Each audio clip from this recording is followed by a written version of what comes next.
최대 논란은 홍준표, 김성태 등의 자유한국당 지도부의 밀양 화재에 관련 막말들일 거라고 생각이 들거든요. 네.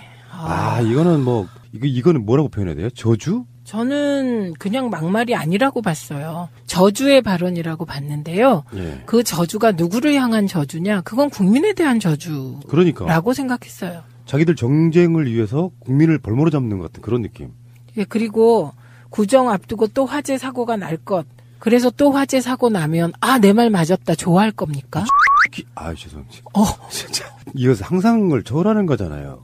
네. 문재인 후보 이렇게 비교를 해보면 답이 쉽게 나올 거라고 생각해요. 이런 말 못하죠. 이쪽 분들은. 상상할 수가 없죠. 그러니까. 이해할 수가 없고요. 그런데 더 이해할 수가 없는 게 뭔지 아세요? 언론의 태도예요. 만약에 추미애 대표님이 이런 말 했다고 생각해 보세요. 몇 날 며칠을 언론이 종편이 사설로 토론으로 패널 동원해서 씹지 않았겠습니까? 요즘에 언론 행태를 보니까 이런 말도 안 되는 엄청난 막말을 그냥 어떤 가치 판단 없이 그냥 실어줘요. 네. 그러면서 자기들끼리 지지고 볶고 싸우라. 막 네. 즐기는 그런 느낌. 네. 그리고 그건 결과적으로 홍준표 대표를 봐주는 거죠. 정말 이분의 막말은 정말. 그리고 하는 말마다 거짓말이잖아요. 이낙연 총리가 어찌해야 된다는 등 세월호 참사 책임을 지면 이런 식이잖아요. 제가 그거와 관련해서는 할 말이 좀 있죠. 제가 밀양 화재가 났을 때 고향이잖아요. 저희 친정이 밀양 그러세요? 네, 집안이에요. 그래서 엄마는 밀양 박씨. 밀양군 삼랑진읍 율동리가 제 호적에 오랫동안 제 호적 그렇구나. 주소였거든요. 그러니까 밀양 그러면 느낌이 좀 다르죠. 아무래도 고향이니까. 그런데 밀양에서 화재가 났는데 걱정이 더 막 되잖아요. 그래갖고 막 보는데 또 갑자기 자유한국당에서 논평을 내기를 빨리 수습하자. 그리고 유가족도 위로하고 빨리 뭐 하자. 이렇게 나야 되는데 문재인 정부 비난부터 시작을 하더라고요. 김영섭 부대변인. 문재인 정권과 민주당은 대한민국이 불타고 있는데 책임이 회피만 하고 있을 것인가라는 입장문을 내고요. 세월호 참사를 정치에 이용해 집권한 정권이 출범 9개월 만에 대한민국을 불구덩이 속으로 몰아넣고 있다. 이런 진짜. 아니 말이 안 되는 논평들을 내기에 제가 생각해 보니 그 화재 현장에 도지사가 없더라고요. 그래서 왜 이런 큰 참사가 났는데 경남도지사는 안 보이지? 이렇게 트윗을 올렸습니다. 지휘권은 광역단체장한테 있는 거 같잖아요. 네. 근데 문재인 대통령이 현장에 내려가서 위로할 때 그 표정 보셨잖아요. 네, 아이고. 예, 정말 그 표정이 모든 걸 말해준다고 생각하고요.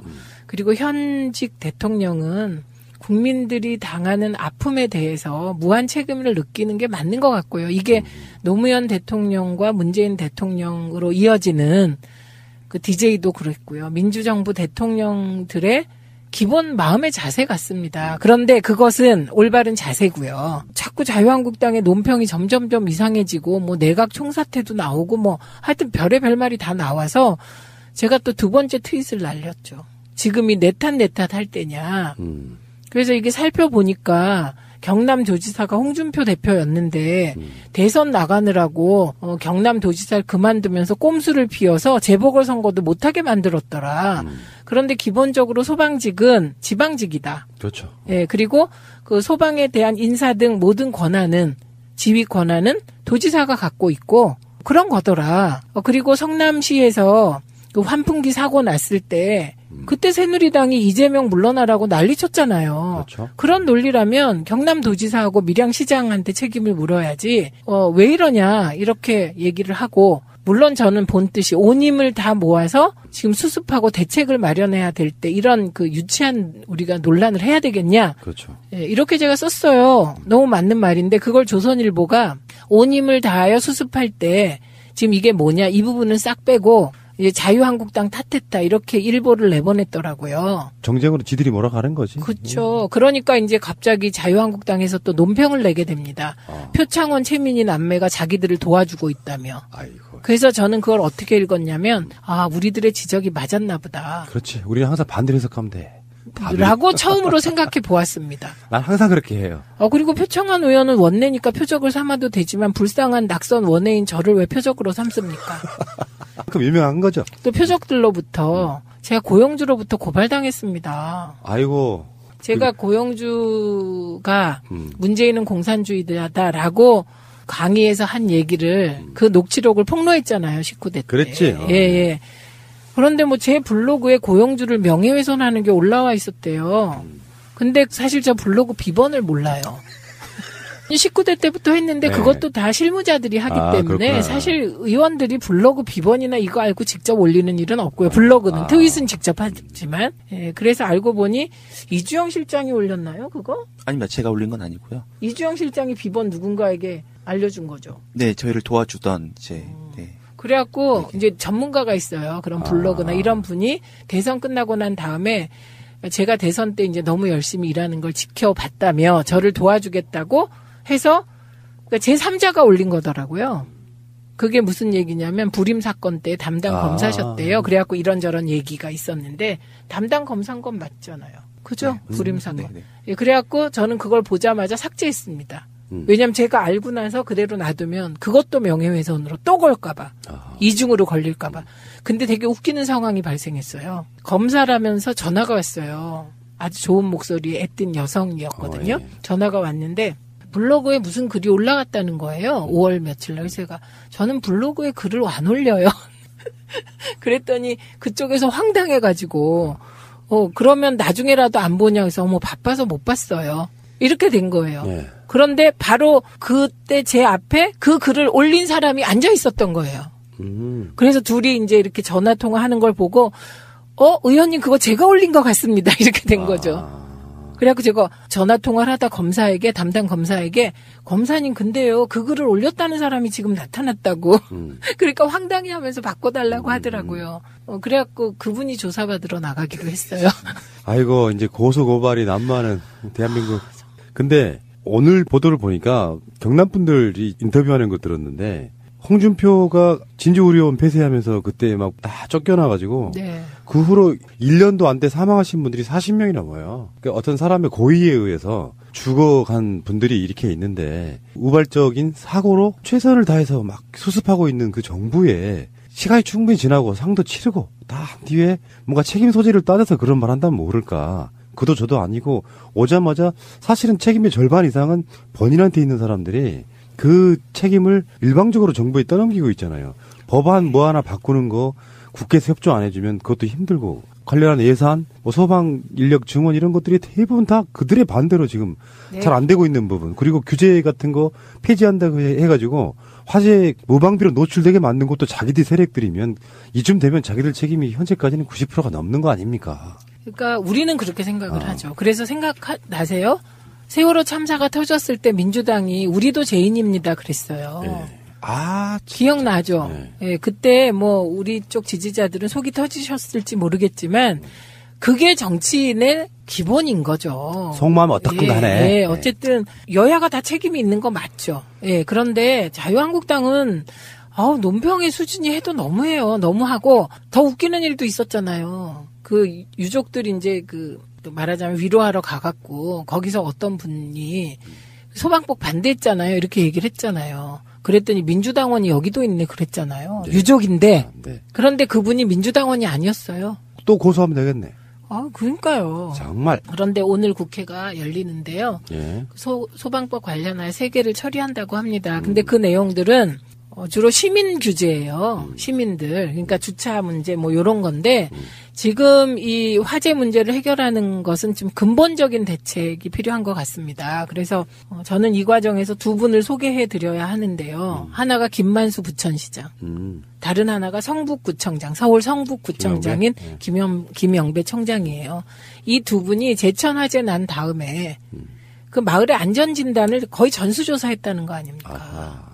그리고 이분이 둘 다 민주당 소속입니다. 그리고 두 분 다 공교롭게도 노무현 정부 때 청와대에서 행정관으로 근무했던 분이고, 그러니까 다들 좀 기초자치단체가 그런 안전점검에 일제히 들어가야 될 것 같아요. 정부가 29만 그 소위 다중이용시설을 안전점검 전수조사하겠다고 하지만 그게 다 지방자치단체로 나누어져서 내려가는 거거든요. 그렇죠. 네.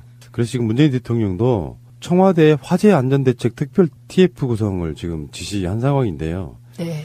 건물이라든지 화재라든지 하는 거는 굉장히 오랜 시간 동안에 쌓여온 그야말로 적폐예요.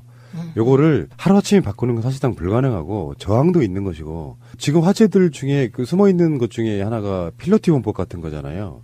네. 건물을 지어야 되는데 주차 공간이 없으니까 아예 1층은 주차 공간으로 뻥 뚫리게 만들어서 이게 화재에 굉장히 취약한 구조라는 거지 않습니까? 지진에도 취약하고요. 그다음에 필로티 외에도 드라이비트가 계속 나오는 것도 드라이비트가 지나치게 잘 타는 제재잖아요. 이걸 어느 날 갑자기 정부가 어떻게 바꿔요? 그러니까 드라이비트나 필로티를 도입하게 된 것은 서민주택 많이 짓자 뭐 이런 취지로 한 건데 그게 이제 정책을 쓸 때 한쪽에 치우치면 다른 쪽이 소홀히 되는 것이죠. 그러니까 그걸 바로잡는 노력은 이게 범정부 차원에서 해야 되지만 제일 중요한 건 국회예요.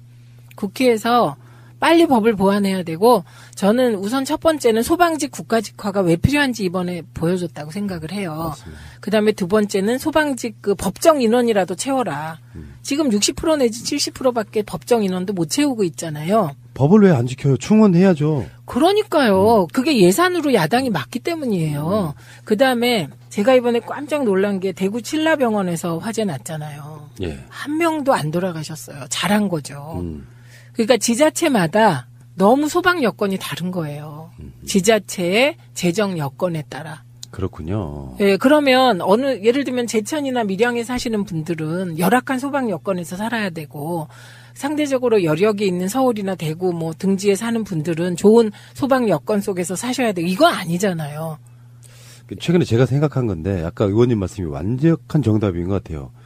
이게 지자체도 돈을 써야 되는데 딱 그 마인드 있잖아요. 우리 지자체에서는 불 별로 안 나는데 뭐 거기다가 장비 새로 사고 증원하고 이런 거에 대한 개념 자체가 없는 거죠. 그러니까 우리 지자체는 불이 잘 안 난다. 그 홍준표 대표 마인드잖아요. 그러니까 그 화재나 안전 문제는 단 한 명이 죽으면 안 된다. 단 한 명도 안 된다. 이런 관점에서 접근을 해야 되는데요. 게다가 이번에 이제 밀양 참사의 경우에는 응급실에 탕비실이 있었다는 거 아닙니까? 응급실에. 응급실에는 탕비실처럼 전기선을 이용하는 무슨 설치를 하면 안 된답니다. 그 의료 장비 외에는. 그리고 바로 그 탕비실에 그 전기선에서 지금 발화가 시작됐다. 그게 지금까지 나온 얘기 중에 가장 신뢰성 있는 얘기인데 이게 다 뭐겠어요. 탕비실을 응급실 한쪽에 몰아넣음으로써 공간 확보도 하고 말이 안 되는 일을 한 거죠. 그리고 누가 그거 안전 점검할 때 봐준 사람 있을 테고 만든 사람 있을 테고 봐준 사람 있을 테고 돈 아끼려고 또 자체적으로 한다는 거 아니에요? 그렇죠. 그런 생각 들었어요. 누구 잘못이라고 말하기 이전에 오랫동안 켜켜이 쌓여 있어 왔던 부분에 홍준표건 김성태건 누구건 간에 다 사실은 이쪽 분들이라고 할지라도 사회를 만드는 데 있어서 어쩌면 다 같은 공범들에 가까워요. 그걸 굳이 책임 소재를 따지자면 저 사람들한테 훨씬 더 많아. 근데 단지 정권을 잡은 지 1년도 안 된 7, 8개월밖에 안 된 정권에게 갑자기 범인인 사람이 와서 당신 때문에 불났다 이런 뉘앙스로 말하는 것 같은 그 느낌이 화가 나는 거예요. 우리들 입장에서는. 네. 책임이 공동으로 있다고 하는 게 맞는 거고요. 굳이 당신들처럼 따지자고 하면 당신들 잘못이 90%야 라고 말해주고 싶은데 적반하장식으로 와서 불낸 놈이 와서 화를 내는 거예요. 그래서 우리가 화를 내는 겁니다. 잠시 후에 오겠습니다.